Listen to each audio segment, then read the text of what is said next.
Parliament is in session, लोग परेशान हैं। एफसीआरए क्या है? ये जो सरकार है भाजपा की है, ऐसा क्या कर रही है जिससे लोग इतने परेशान हो गए? पहले कोई परेशान नहीं हुआ था। But the government wants to know what are the dollars for, what are you using this foreign currency for. यही तो बात पूछ रही है सरकार। वो आदमी क्या कर रहा है डॉलर का, क्या नहीं कर रहा है, देश के अंदर क्या चल रहा है, कोई सेंस नहीं इस चीज का। करने दो बेटा, परमिशन तो मिल गई है, वो परमिशन आप चिपका दो दीवार में, फोटोकॉपी उसकी, और दंदनाते फिरो। अब ऐसा नहीं, अब सरकार पूछेगी कि आपको जो फंड्स आ रहे हैं क्यों आ रहे हैं। कुछ एनजीओज हैं जहां पे फॉरेन से पैसा आता है और बहुत अच्छा काम करते हैं, जो हम लोग बदल रहे हैं, ट्वीक कर रहे हैं, अमेंडमेंट कर रहे हैं, फाइन ट्यून कर रहे हैं। यूएस में पार्टीज हैं, वो थोड़ा सा परेशान हो गई हैं। तो यहां पे जो हो रहा है दोस्तों, बार बार जो हो रहा है ना, ये बाकी देश करते हैं, यही चीज करते हैं, because they want to control कि हमारे देश में हो क्या रहा है।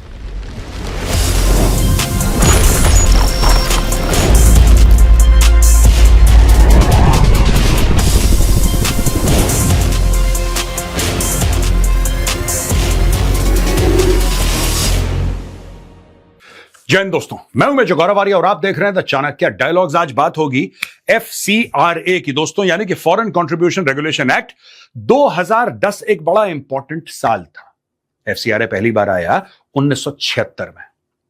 अभी 2026 में बातचीत हो रही है, पार्लियामेंट इज इन सेशन, लोग परेशान हैं। एफसीआरए क्या है? आज मैं कोशिश करूंगा आपको एफसीआरए के बारे में समझाने की। मुझे अभी तक यह समझ में नहीं आया कि लोग परेशान क्यों हैं। कई पॉलिटिकल पार्टीज परेशान हैं, कई एनजीओज परेशान हैं, क्यों? अगर आपने कुछ गलत नहीं किया है, फिर आप परेशान किस बात को लेकर हैं? मैं अपना खुद का आपको एग्जांपल दूंगा और आगे समझाने की कोशिश करूंगा इसमें हो क्या रहा है। क्योंकि कई लोगों ने मुझे बोला कि मेजर साहब आप जरा एफसीआरए के बारे में बात कीजिए, हमें हल्का सा डाउट है। तो हमने रिसर्च करी और आपके सामने कुछ डेटा लेकर हम प्रस्तुत हुए। अब दोस्तों, सरकार ने यह बोला है कि 2026 में एफसीआरए में कुछ वो रिफॉर्म्स लाना चाहते हैं, कुछ बदलाव लाना चाहते हैं। तो ये पहली बार तो हो नहीं रहा। एफसीआरए में तो कई बार रिफॉर्म्स आ चुके हैं। जैसा मैंने आपको बताया, 1976 का यह कानून है, ये कोई आज का थोड़ा ना है। और कई बार अलग अलग सरकारें इसको अमेंड करती आई हैं। ये जो सरकार है भाजपा की है, ऐसा क्या कर रही है जिससे लोग इतने परेशान हो गए और पहले कोई परेशान नहीं हुआ था? इस बार क्यों परेशान हो रहे हैं? ये भी समझते हैं। ये देखिए साहब, ऐसा है कि एफसीआरए है, foreign contribution regulation act 2010 is an Indian law that regulates how individuals, NGOs, trust, societies and association receive and use foreign money. यानी कि विदेश से पैसा आया आपके पास। अब ये जो पूरा मामला है ना, ये देखता है कि भाई किसी के पास $100 आए। एक उदाहरण देता हूं आपको हाइपोथेटिकली। पहली चीज तो क्यों आए, आपको क्यों मिला पैसा, राइट? दूसरी चीज ये है कि साहब आपने उसको खर्च कैसे किया। उसी तरीके से डोमेस्टिकली भी होता है। तो डॉलर में इतना क्यों उछल रहे हैं लोग कि साहब ये तो गलत कर दिया। अगर अचानक से मेरे अकाउंट में कोई 50 लाख रुपए डाल देता है और मैं उसको खर्च करता हूं, तो कहीं ना कहीं मुझे कंपनी की बुक्स में जस्टिफाई करना पड़ेगा कि साहब ये जो पैसा आया है, ये आया तो आया कहां से। कुछ कागजी कार्रवाई होगी, चार्टर्ड अकाउंटेंट आएगा, फिर हमें उसके बारे में कुछ समझाना पड़ेगा ना गवर्नमेंट को। खुला खेल तो है नहीं कि गौरव आर्य की मर्जी हुई छापने लग गए अपना। ऐसा तो नहीं हो सकता। एक कानून व्यवस्था होती है और आपको उस कानून व्यवस्था के अंदर ही रहना पड़ता है। ये देखिए साहब, अब what is changing in FCRA? अब बदल क्या रहा है? जैसा मैंने आपको बताया कि एफसीआरए में सरकार ये कहती है कि ये जो पैसा, ये जो डॉलर है या विदेशी मुद्रा आपके पास आई है, अब जब आप विड्रॉ करते हैं बैंक से, तो आप विदेशी मुद्रा विड्रॉ नहीं करते, आप तो इंडियन करेंसी विड्रॉ करते हैं। कोई बैंक आपको ऐसे डॉलर तो पकड़ा नहीं देगा, unless of course you are travelling outside and you need dollars to take out of the country, that's a separate case. उसमें आपका वीजा, आपका पासपोर्ट, आपका टिकट शिकट ये सब जाता है। लेकिन आपके पास बाहर से डॉलर आ रहे हैं, आप खर्च नहीं कर रहे। वो क्यों आ रहे हैं, कौन आपको भेज रहा है, और आप जस्टिफाई कर दीजिए। सरकार मना थोड़ा ना कर रही है। In fact it's good for the country if dollars come into India. It's not a bad thing, but the government wants to know what are the dollars for, what are you using this foreign currency for. यही तो बात पूछ रही है सरकार। अब ये देखिए साहब, proposes tighter oversight की बात है under NGOs whose FCRA registration expires, is cancelled or ceases। अब मैंने एक एनजीओ खोला और मुझे मोटी फॉरेन फंडिंग मिली। मैंने जो करना है भारत के अंदर करा, जो मर्जी में दंदनाता फिरा, राइट? मैं आपको एक एग्जांपल देता हूं दोस्तों, मैं किसी का नाम नहीं लेना चाहता यहां पे क्योंकि ये ठीक बात नहीं है। पहाड़ी इलाका है, पहाड़ी इलाका है। कौन सा इलाका मैं नहीं कह सकता, कौन मैं नहीं, आई डोंट नो। पहाड़ी इलाका है, मुश्किल इलाका है, वहां पे भारत को रेयर अर्थ मिलता है। और आप जानते हैं कि 60% रेयर अर्थ चाइना में मिलता है पूरी दुनिया का, और 90% रेयर अर्थ को प्रोसेस करता है चाइना।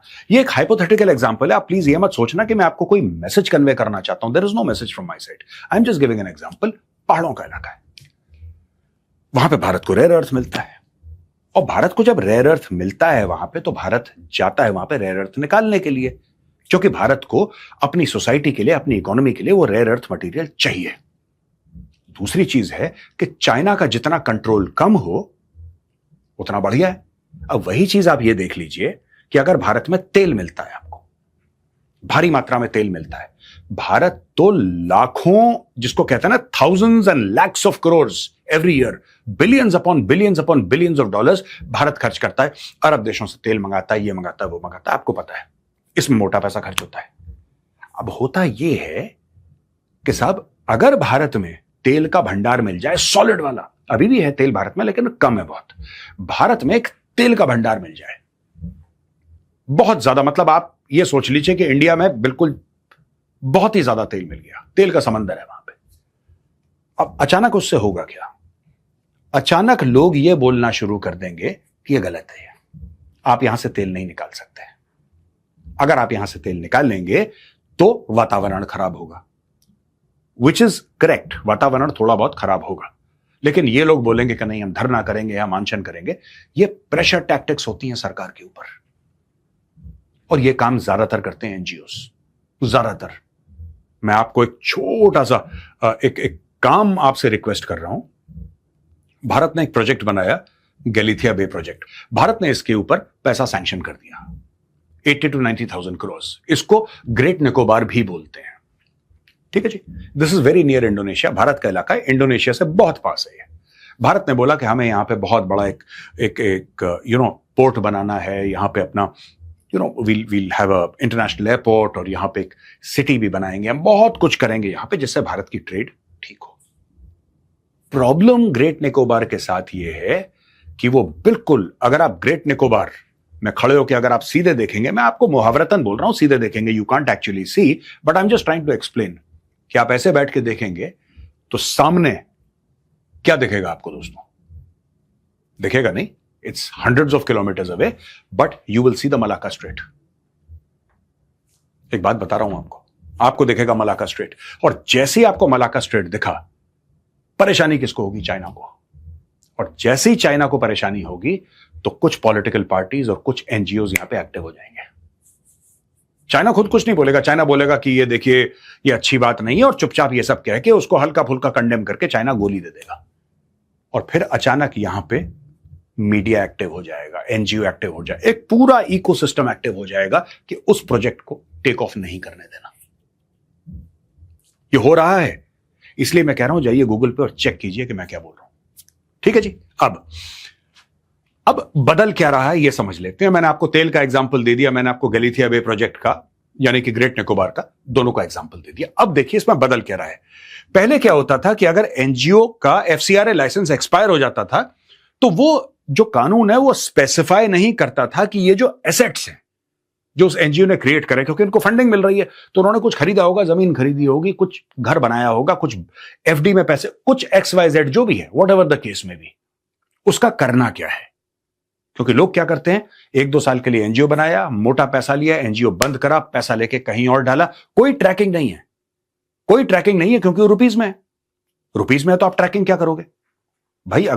मुझे अगर फॉरेन से फंडिंग आएगी तो बैंक मुझे डॉलर नहीं देगा, बैंक मेरे अकाउंट में INR में ही ट्रांसफर करेगा। लेकिन अब जो है प्रपोज लॉ ये है, a designated authority will take custody, और ये जो foreign funded assets and money once licence is cancelled, एक बार इसका लाइसेंस कैंसिल हो जाता है या लैप्स हो जाता है तो एक अथॉरिटी है जो इसको ले लेगी अपने अंडर। यानी आप ये नहीं कर सकते कि आपने एक एनजीओ क्रिएट करा, आपने बाहर से मोटा पैसा लिया और अचानक एक दिन आप चंपत हो गए, या आपने वो बंद करके दूसरा खोल लिया। नहीं, that money is coming for a specific purpose. वो पर्पस क्या है मैं इसके बाद समझाऊंगा पूरी चीज। दूसरी चीज है साहब, retained possession of such assets while legal proceedings continued, the authority can manage, transfer or dispose of these assets। तो कभी कभी ऐसा होता था पहले, आज भी ऐसा ही होता है, अभी तो ये 2026 वाला नहीं आया है, लेकिन पहले ऐसा होता था कि जब तक केस चल रहा है तो वो जो एनजीओ है वो अपना जो कर रहा है वो करता चला जाएगा, उसको कोई अब रोक टोक नहीं कर सकते, कानून का प्रोटेक्शन है। जो नया कानून लागू होगा या अमेंडमेंट लागू होगा उसमें कहते हैं कि ये जो अथॉरिटी बनाई जाएगी, this authority can manage all the assets. तीसरी चीज है registration mainly focused on permission to receive foreign funds. Registration is linked to more specifically to approved purposes and approved states where activities can be carried out. ठीक है जी, पहले यह था कि साहब ठीक है, हम आपको अनुमति देते हैं कि आप एक एनजीओ के तहत बाहर से डॉलर ले सकते हैं, तो आपको अनुमति मिल गई। बस अनुमति देने के बाद वो आदमी क्या कर रहा है डॉलर का, क्या नहीं कर रहा है, देश के अंदर क्या चल रहा है, कोई सेंस नहीं इस चीज का। करने दो बेटा, परमिशन तो मिल गई है, वो परमिशन आप चिपका दो दीवार में फोटोकॉपी उसकी और दंदनाते फिरो। अब ऐसा नहीं, अब सरकार पूछेगी कि आपको जो फंड्स आ रहे हैं क्यों आ रहे हैं, क्यों आ रहे हैं। At the end of the day the government has a right to know ये डॉलर्स आपको अचानक क्यों आ रहे हैं, किस काम के लिए आ रहे हैं। कि नहीं, हमारा जो एनजीओ है सर वो पेड़ों के लिए काम करता है कि साहब पेड़, एनवायरनमेंट ठीक होना चाहिए, राइट, या फिर क्लीन वाटर मिलना चाहिए लोगों को, या फिर इन्फेंट मोर्टेलिटी के ऊपर। तो क्या आप वहां पे उसको इस्तेमाल कर रहे हैं? Are you using it way you should use it? That is what it is. अब सरकार पूछेगी। और religious activities were broadly interpreted. जो रिलीजियस एक्टिविटीज हैं, जैसे कई ऐसे एनजीओज हैं जो कि रिलीजन के लिए खुले हैं, तो वो लोग क्या करेंगे, उनको बाहर से पैसा आएगा और पहले यानी कि इवन टुडे क्योंकि अभी अमेंडमेंट हुआ नहीं है, तो आज की तारीख में सब कि ठीक है उनके पास पैसा आ गया, फिर उन्होंने जो किया वो किया अपने हिसाब से, जो भी whatever they want to do, they want to spread religion, they want to whatever they want to do, they want to build places of worship, वो एक बात है। आज की तारीख में ये देखिए साहब, बहुत इंपॉर्टेंट है, प्रोसेलेटाइजेशन की बात कर रहे हैं। ये है religious conversion efforts from permitted religious activities under FCRA। इसको एक्सक्लूड कर दिया गया है। अब आप विदेश से पैसा लेके भारत में धर्म परिवर्तन नहीं कर सकते। मुझे तो अभी तक धर्म परिवर्तन का लॉजिक ही समझ में नहीं आया। नहीं, मैं ये नहीं कह रहा, अगर किसी को कोई भी मजहब छोड़ के किसी और मजहब में जाना है, he is more than welcome. Constitution आपको बोलता है आप जा सकते हो यार, बात वो नहीं है। पर जो दिल से कन्विंस हो चला जाए। यहां पे जानबूझ के किसी के पास जाना, उसके दिमाग में कोई बातें डालना, फॉरेन से फंड लेना, ये सब ये गलत है। मैं पर्सनली मानता हूं ये गलत है। बाकी जिसको जो बनना है करे यार, जिसकी पूजा करनी है तो मैं वो करो यार। You have complete freedom, it is between you and God. जो भगवान को मंजूर है आपको मंजूर है, आपके भगवान के बीच की बात है। लेकिन जानबूझ के इसका स्कैम बनाना, लोगों को गलत तरीके से प्रभावित करना, उनको बेवकूफ बनाना, these things should not happen.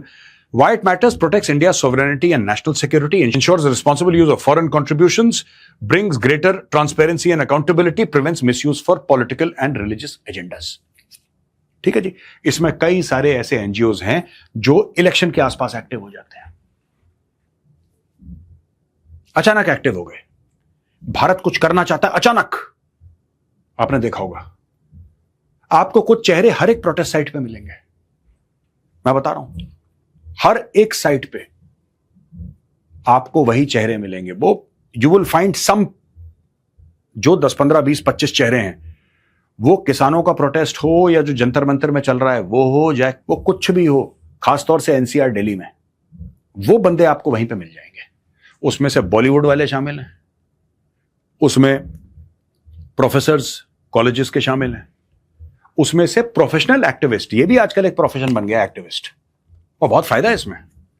दुनिया के सामने खादी का कुर्ता पहनिए, घर ऐसा है आपका कि मजा आ जाएगा देख के कि भाई ये रह कहां पे रहा है। आपको लगेगा ताज पैलेस का स्वीट है, और आपके सामने आएगा कुर्ता पहन के गरीब, बिल्कुल नमस्कार भाई साहब नमस्कार।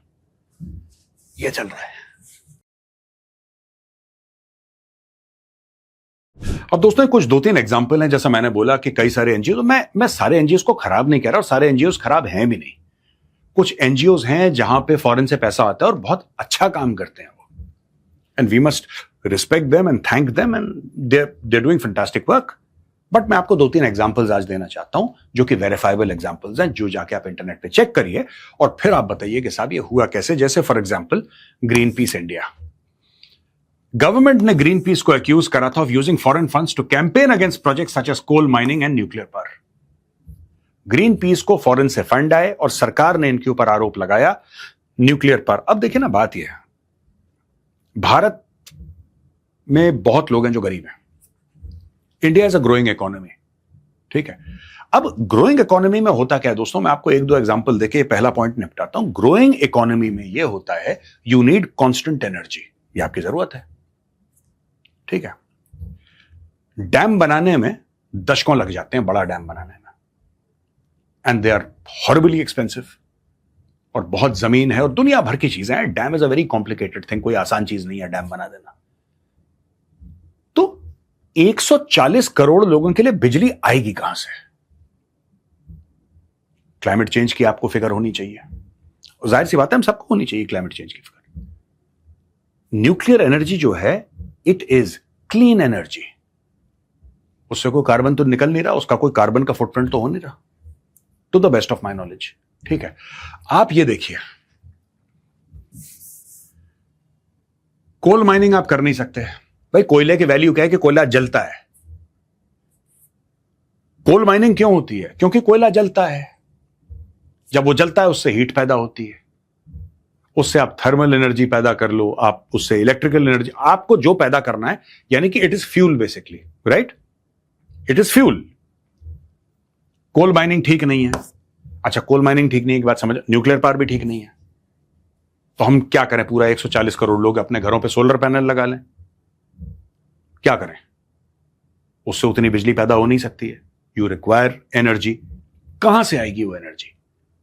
तो जब आपको ऐसा लगा कि भारत एक लेवल पे जा रहा है और अब भारत कह रहा है कि हमें मैसिव अमाउंट्स ऑफ एनर्जी चाहिए, तो आपने बोला ग्रीन पीस को कि बेटा लग जा काम पे, जरा देखो, जरा कुछ करो, सड़क वड़क पे कुछ जाके करो। बोलना कि भारत का जो पूरा माहौल है, एनवायरनमेंट है, भारत की हवा दूषित हो जाएगी, सब लोग मर जाएंगे, कुछ तो स्टोरी बनाओ। मीडिया वालों को बुलाया, अच्छा तुम ये स्टोरी करो, ये सारी की सारी चीजें। अब हम आते हैं एमनेस्टी इंटरनेशनल। एनफोर्समेंट एजेंसीज ने यह एलेज करा है कि एमनेस्टी इंटरनेशनल को foreign funds in violation of FCRA through commercial entities bank accounts were frozen in 2020। जो आज की तारीख में इतना लूज स्ट्रक्चर है कि डॉलर्स भारत में आ जाए, फॉरेन करेंसी भारत में आ जाए, उसको भी वायलेट कर दिया इन लोगों ने, जबकि उसमें चेक्स एंड बैलेंसेस बड़े कम है। लेकिन 2020 में इनके बैंक अकाउंट्स फ्रीज कर दिए। तीसरा था lawyers collective, founded by senior advocates Indira Jaising and Anand Grover.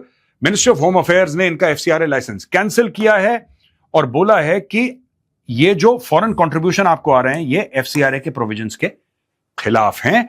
दोस्तों, ये है फिगर 16,200 का। ये एक्टिव एसोसिएशंस हैं भारत में, 16,000 हैं। बहुत ज्यादा वो number, I tell you later, पर उसका एक नंबर्स का एक कॉन्टेक्स्ट है। अभी आपको बता रहा हूं, तकरीबन 6,200 एक्टिव एसोसिएशंस है भारत में, और इन्होंने 22,963 करोड़ रुपए इन लोगों ने 2024-2025 में रिसीव करे। ठीक है, 22,963 करोड़ रुपए ये फॉरेन कंट्रीब्यूशन में भारत के अंदर आए, और ये 16,200 एक्टिव एसोसिएशंस को है। तो we are talking about billions of dollars coming into India to active associations. ठीक है जी, ये हो गया है। अब एफसीआरए इंपॉर्टेंट क्यों है? National security. जाहिर सी बात है, बाहर से कोई पैसा भेजेगा, वही चीज है। आप अगर गैलेथिया बे प्रोजेक्ट पे जाओगे, ग्रेट निकोबार में जाओगे, चाइना को दुख होगा, आप कुछ नहीं कर सकते इसका, आप कुछ नहीं कर सकते। चाइना को दुख होगा, चाइना कोई ना कोई एक्शन लेगा। ठीक है, यहां तक स्टोरीज आई हैं कि वहां पे कछुए हैं, उनका क्या होगा, वहां पे चिड़िया हैं, उनका क्या होगा, क्योंकि एनवायरनमेंट वाले तो फिर, and it's not wrong, those are also living beings, but the fact of the matter is that national security is important। आपको, मुझे अच्छी लगे ना लगे, हो सकता है गौरव Arya does not feel it's important। भाई, मेरे फील करने ना करने से क्या होता है? नेशनल सिक्योरिटी, राष्ट्रीय सुरक्षा अहम है, जरूरी है, सर्वोपरि है तो है, that is it। अब national security prevents misuse of foreign funds, democratic integrity, influencing electoral politics और पब्लिक ओपिनियन। ये होता कैसे है? यही चीज चाइना ने अमेरिका में करी। डोनाल्ड ट्रंप क्यों खार खाए रहता है कि चाइना ने ये करा? उसका अब भी कमेंट आया उसका 3-4 दिन पहले, आप जाके देख सकते हैं। डोनाल्ड ट्रंप ने बोला कि चाइना ने पूरी दखलंदाजी करी, रशिया ने दखलंदाजी करी, ऐसा कनाडा बोलता है। तो भारत अगर ये बोल रहा है तो प्लीज डोंट थिंक कि भारत कोई नई स्टोरी सुना रहा है। कई ऐसे देश कहते हैं कि रशिया ने हमारे यहां इंटरफियर करा और चाइना ने हमारे यहां इंटरफियर करा। चाइना ने भारत में भी इंटरफेयर करने की कोशिश करी। मैं आपको बताता हूं, ये करते हैं, लगातार दर लगातार करते हैं और ये रुकेंगे नहीं। This is war by other means. ये एफसीआरए क्यों इंपॉर्टेंट है दोस्तों? ये युद्ध है, ये आप पहले समझिए। युद्ध सिर्फ आज के जमाने में 2026 की मैं बात कर रहा हूं, 5G है, 6G की ओर लोग जाने की बात कर रहे हैं कुछ सालों में। यहां पे you have social media, you have mainstream media. लोगों ने टेलीविजन देखना कम कर दिया है। Everybody is on the mobile phone, they are watching content. ये जो माइंड स्पेस आपका है, it is occupied by digital media. ये बात सच है। आज की तारीख में आप ये देखिए ना कि मैंने कंटेंट बनाया, मुझे, अगर मैं कंटेंट क्रिएटर हूं और मेरे इतने फॉलोअर्स हैं, मुझे किसी पॉलिटिकल पार्टी ने बोला कि आप एक काम करिए गौरव, आप हमारे लिए कंटेंट बनाइए, हम आपको इतना पैसा देंगे। वो पैसा पॉलिटिकल पार्टी के पास कहां से आ रहा है? Nobody knows. कौन सा ऐसा एनजीओ है जो उनको पैसा दे रहा है? Nobody knows. क्योंकि पॉलिटिकल पार्टी, जाहिर सी बात है, इतनी तो बेवकूफ होगी नहीं कि वो चाइना से पैसा ले रही है डायरेक्टली और चाइना वहां से ट्रांसफर कर रहा है और इनके अकाउंट में दिख रहा है। So that money will come through Dubai, it will come through XYZ location and it will come to a NGO. Bharat में एनजीओ को लैंड करती है, वो रुपीज में निकालते हैं और फिर वो पॉलिटिकल पार्टी को देते हैं। वो पॉलिटिकल पार्टी आ जाती है गौरव आर्या के पास और कहती है कि गौरव जी, हम तो बहुत आपसे बड़े वो हैं, इंप्रेस्ड हैं और हम आपके बहुत बड़े फैन हैं और आपका कंटेंट देखते हैं। देखिए, बट हमें ऐसा लग रहा है कि ये गलत हो रहा है देश में और हम चाहते हैं कि यूथ को एजुकेट किया जाए। अच्छा, जो कंटेंट क्रिएटर है वो भी इतना बेवकूफ, उसको भी पता क्या चल रहा है।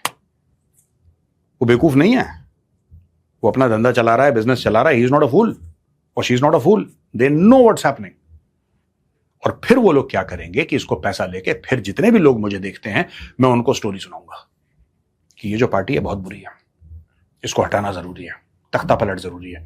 यही काम दोस्तों पाकिस्तान ने करा था। वो लड़की नहीं थी, क्या नाम, Malhotra, some lady was there, Haryana में या कहीं पे थी। वो पाकिस्तान चली गई, फिर ISI एम्बेसी चली गई, शी वेंट टू पाकिस्तान। वहां पे उसको बड़ा प्रोटोकॉल दिया, बड़े सिक्योरिटी गार्ड्स और कमांडोज उसके आगे पीछे। अभी उसके ऊपर इन्वेस्टिगेशन चल रहा है। ये करते हैं। उसका, उस लेडी का FCRA से कोई लेना देना नहीं, that's a separate matter all together. लेकिन इन्फ्लुएंस करने की बात है, दैट इज ऑलवेज देयर, वो होता है।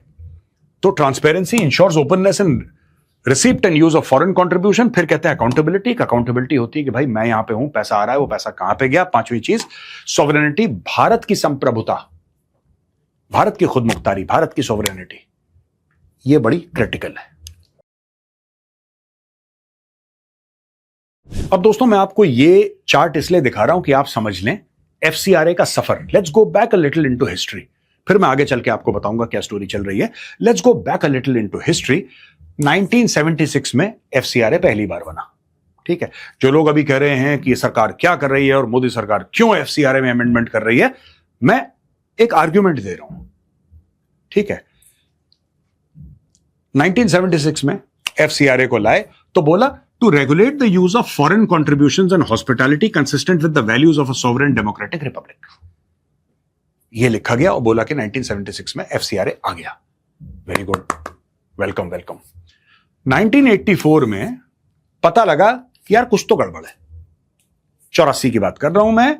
Amendment makes registration with the Home Ministry mandatory for all NGOs receiving foreign funds, bring judges within the act, broadens the definition of foreign contribution and political party and adds audit powers.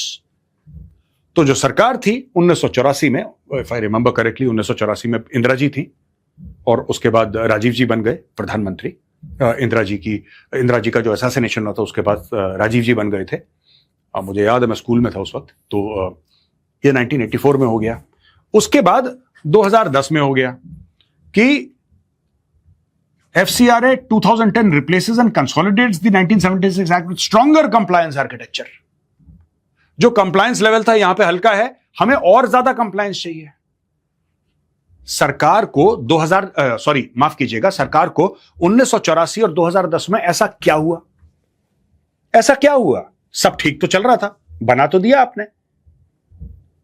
84 में सरकार को ऐसा क्या हुआ? ऐसा कौन सा current लगा सरकार को कि नहीं यार गड़बड़ है इसमें? यानी कि कुछ लोग गड़बड़ कर रहे थे, तभी उस वक्त सरकार ने सोचा कि नहीं, इसको यार अमेंड करने की जरूरत है, कुछ गड़बड़ है। लोग यहां पे गंद मचा रहे हैं, पैसा आ रहा है। अब ये देखिए 2010, मैं ईयर वाइज चल रहा हूं ना। 2010 Stronger compliance architecture receives presidential assent on 26 September 2010. Major changes: mandatory renewal registration every 5 years, elaborate and strict conditions of registration, suspension, cancellation, vesting of assets and compounding of offenses. ये देख लो जी, ये हुआ है 2010 में. अब 2011 में rules operationalised, foreign contribution rules notified, operationalising registration, designated accounts and reporting formats. ये 2011 में. अब आते हैं 2020 में. मेजर अमेंडमेंट एक्ट आती है. अब एक देखिए, एक ये है जब वो शुरू हुआ, एक ये है जब पहला मेजर इसमें अमेंडमेंट आया 2020 में. Mandatory Aadhaar passport identification for office bearers. जाहिर सी बात है, सरकार ने बोला भाई आप हैं कौन. आधार कार्ड नहीं होते थे ना पहले. आजकल के बच्चों को बोलो तो वो तो उनको पता ही नहीं, उनको लगता है सभी के पास हो. एक जमाने में आधार कार्ड नहीं होते थे. ये आधार कार्ड बाद में आए हैं. हम सब लोग लाइन में लगे हैं, अपने अपने आधार कार्ड, बायोमेट्रिक, ये सब हमने करवाया है अपने नाम का. कहने की बात यह है कि आधार कार्ड नहीं होते थे एक जमाने में, तो बोलते थे आप आइडेंटिटी कैसे प्रूव करेंगे. तो कोई ड्राइवर लाइसेंस दिखा रहा है, कोई ड्राइवर लाइसेंस भी बुकलेट के फॉर्म में आता था. एक जमाने में बुकलेट के फॉर्म में आता था, फिर वो ऐसा कार्ड सा आने लगा गंदा. आजकल तो बड़ा modern, it looks like a credit card, लेकिन एक जमाने में ये सब नहीं हुआ करता था. जाहिर सी बात है. तो ये देखिए साहब, इसमें बोला कि mandatory Aadhaar passport identification for office bearers, foreign contribution confined to a single SBI New Delhi account. ठीक है, फॉरेन कंट्रीब्यूशन एक अकाउंट से आएंगे. सब granting to other associations prohibited. आप ऐसा नहीं कि आपके पास 10 करोड़ रुपए आए और आपने एक ऑर्गेनाइजेशन को मुंबई में आपने बोला कि भाई 2 करोड़ तू ले ले, मेरा ये काम कर दे. ये सरकार ने बंद कर दिया. Administrative expense ceiling cut from 50% to 20%. Renewal subject to government inquiry. Expenses अपने कंट्रोल करो. ठीक है, 50% से 20% और गवर्नमेंट इंक्वायरी होगी रिन्यूअल पे. अगर आप एक जमाने में जब शुरू में हुआ था तो रिन्यूअल वाज ऑटोमेटिक. एक बार आपने परमिशन ले ली, लाइफ लॉन्ग चलता चला जा रहा है. अब सरकार कह रही है कि भाई आपको रिन्यूअल के लिए, यानी कि दोबारा करने के लिए, पासपोर्ट के साथ यही होता है ना, एक्सपायरी डेट होती है ना, तो इसमें भी एक्सपायरी डेट है. इसमें कौन सी बड़ी बात है. ये हो गया. अब 2022 में FCRA rules amended. Limit on contribution from relatives abroad raised from 1 lakh to 10 lakh. Easing compliance for ordinary families. यानी कि जो बंदा, अगर किसी के पास रिलेटिव से पैसा आ रहा है, रिश्तेदारों से पैसा आ रहा है, तो आपने 1 लाख से इसको 10 लाख बढ़ा दिया कि आम आदमी को इससे आसानी हो जाए. You are tracking NGOs, you are not tracking common people. और further rules amendment unspent administrative expense allocation में बी कैरिड फॉरवर्ड. तो 2024-2025 में बोला कि अगर आपने कोई एडमिनिस्ट्रेशन के लिए, एडमिनिस्ट्रेटिव पर्पस के लिए कोई आपने पैसा आप नहीं खर्च कर पाए, तो फिर आप आगे जाके उसको खर्च कर सकते हैं. लेकिन अब जो आया है मामला, पूरा गेम चेंज हो गया है.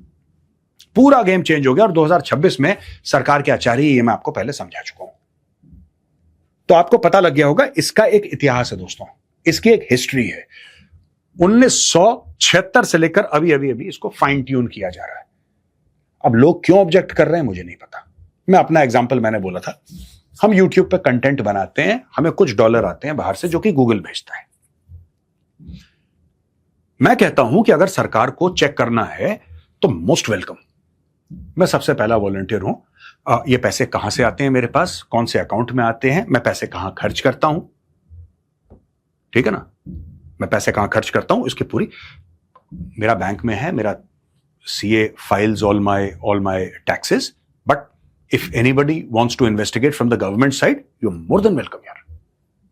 This is not an NGO, this is a proper company. But क्योंकि हमारे पास डॉलर आते हैं, I am saying that I leave myself open to investigate. बिल्कुल चेक करिए. मेरे पास जब कोई है ही नहीं छुपाने के लिए, मैं कौन सा ब्लैक का पैसा लेता हूं यार. मैं कौन सा कोई गलत एक्टिविटी के लिए पैसा लेता हूं. मेरा सोर्स नोन है, मेरी स्पेंडिंग नोन है, कंपनी चलती है, एवरीथिंग इज नोन. भाई अगर आपने चोरी नहीं करी तो फिर आपको क्यों इतना गला सूख रहा है आपका. यही बात मुझे समझ में नहीं आती. व्हेन ये लोग ऑब्जेक्ट क्यों कर रहे हैं, that I have not understood. FCRA तो क्या एफसीआरए यार. आपको चेक करनी है बुक्स, कर लो यार, आराम से चेक करो. 5 साल लो, चिल हो के 5-10 साल, जितने साल चेक करनी है, खुशी खुशी चेक करो यार. आपको जो करना है करो. And that should be the attitude. If somebody from the government who's a proper, not this thing, but a proper government agency person or organization person, कि साहब हम बिल्कुल आ जाओ जी, चेक करो, you're more than welcome. बताओ और क्या चाहिए हमसे. Any cooperation, we are here sitting with you. आप चेक करो. ये छुपना कैसा, ये कौन सी चोरी है जिसकी वजह से लोग इतने परेशान हो रहे हैं. ये कर क्या रहे हैं ये.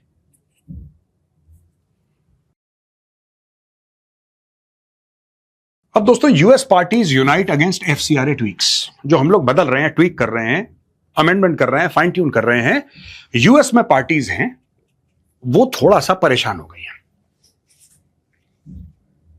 अमेरिका को बड़ा बुरा लग रहा है कि भारत अपने कानून क्यों बदल रहा है। भारत को तो कभी बुरा नहीं लगा जब अमेरिकनों ने अपने कानून बदले। तुम बदलो, तुम डेली बदलो 4 बार।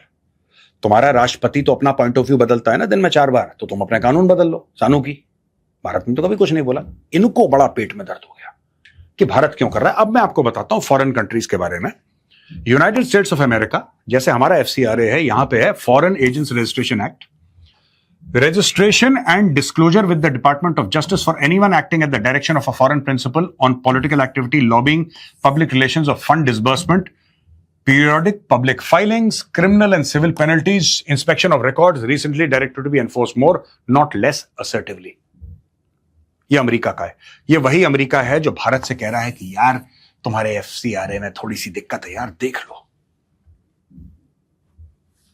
क्या चक्कर है अमेरिका वालों, बताओ। Australia foreign influence scheme act 2018, United kingdom foreign influence scheme national security act 2023, Canada foreign influence transparency and accountability act, European union proposed directive on transparency of interest representation on behalf of third countries, defense of democracy package, और भारत का है foreign contribution regulation act 2010 built on the 1976 act. तो दोस्तों ये सारी की सारी चीजें हैं। अब इसमें कई सारी चीजें हैं जो यूएस की हैं, ऑस्ट्रेलिया की हैं, यूके की हैं, कनाडा की हैं। ये लॉबिंग के ऊपर है, ये लॉबिंग के ऊपर है। तो खास तौर से ये जो फॉरेन एजेंट्स रजिस्ट्रेशन एक्ट है, अगर जैसे आपको लॉबिंग करवानी है तो वो जो लॉबिस्ट है आपका, जो अमेरिका में आपको कुछ इन्फ्लुएंस करना है कांग्रेस में, अमेरिका में तो खुला चलता है। आपने इतने $1000 दिए, आपकी मीटिंग फिक्स अप हो गई, उसने कुछ इन्फ्लुएंस करा, पैसे तो बाहर से आ रहे हैं उसके लिए, right. I am not comparing this with the FCRA in India, let's be very clear and categorical, क्योंकि ये अलग डायरेक्शन है, एफसीआरए का अलग डायरेक्शन है। लेकिन आपको बताने का मेरा यह मतलब है कि जैसे लोग लॉबिंग करते हैं अमेरिका में, आपको डोनाल्ड ट्रंप से मिलना है, आप बड़े किसी लॉबिस्ट से मिलिए, आप उसको डॉलर दीजिए, मिलियंस ऑफ डॉलर्स, वो डोनाल्ड ट्रंप से आपकी मीटिंग फिक्स करेगा। आप डोनाल्ड ट्रंप को अपने मन की बात कह सकते हैं, अगर उसको फायदा लगा तो आपका काम करेगा, नहीं लगेगा तो कॉफी पिला के बोलेगा थैंक यू, फोटोशॉट आपकी खिंच जाएगी। That's it, that is it, और कोई चीज ही नहीं है। तो यहां पे जो हो रहा है दोस्तों, बार बार जो हो रहा है ना, ये बाकी देश करते हैं, यही चीज करते हैं, because they want to control कि हमारे देश में हो क्या रहा है। जैसे for example foreign principal on political activity, lobbying, public relations and fund disbursement, periodic public filings, ये अमेरिका कर रहा है। अगर अमेरिका ये कर रहा है तो हम ये क्यों नहीं कर सकते? और अमेरिका को हमसे क्या प्रॉब्लम है? क्यों प्रॉब्लम है? Are you trying to influence something in India? What is your problem? भाई, we'll do what we wish to do, you do what you wish to do in your country. तो दोस्तों, ये मैंने सोचा कि छोटा सा वीडियो बनाते बनाते थोड़ा सा बड़ा हो गया, प्लीज बेयर विथ मी। लेकिन this is, these are the facts which I wanted to present in front of you, कि जो आज कह रहे हैं कि एफसीआरए को आपने क्यों इतना वो कर दिया और क्यों बदलाव ला रहे हैं, जो लोग ये कह रहे हैं, ये वीडियो उनके लिए है कि वो लोग समझ जाएं कि पहले भी 5 बार बदलाव हो चुके हैं, तो कुछ नया नहीं हो रहा है, बस उसको फाइन ट्यून पहले भी किया गया था, अब भी फाइन ट्यून किया जा रहा है। आई होप आज का वीडियो आपको पसंद आया होगा दोस्तों। पसंद आए तो इस वीडियो को लाइक कीजिए, हमारे चैनल को सब्सक्राइब कीजिए, बेल आइकन दबाना बिल्कुल मत भूलिएगा। जय हिंद, वंदे मातरम, भारत माता की जय।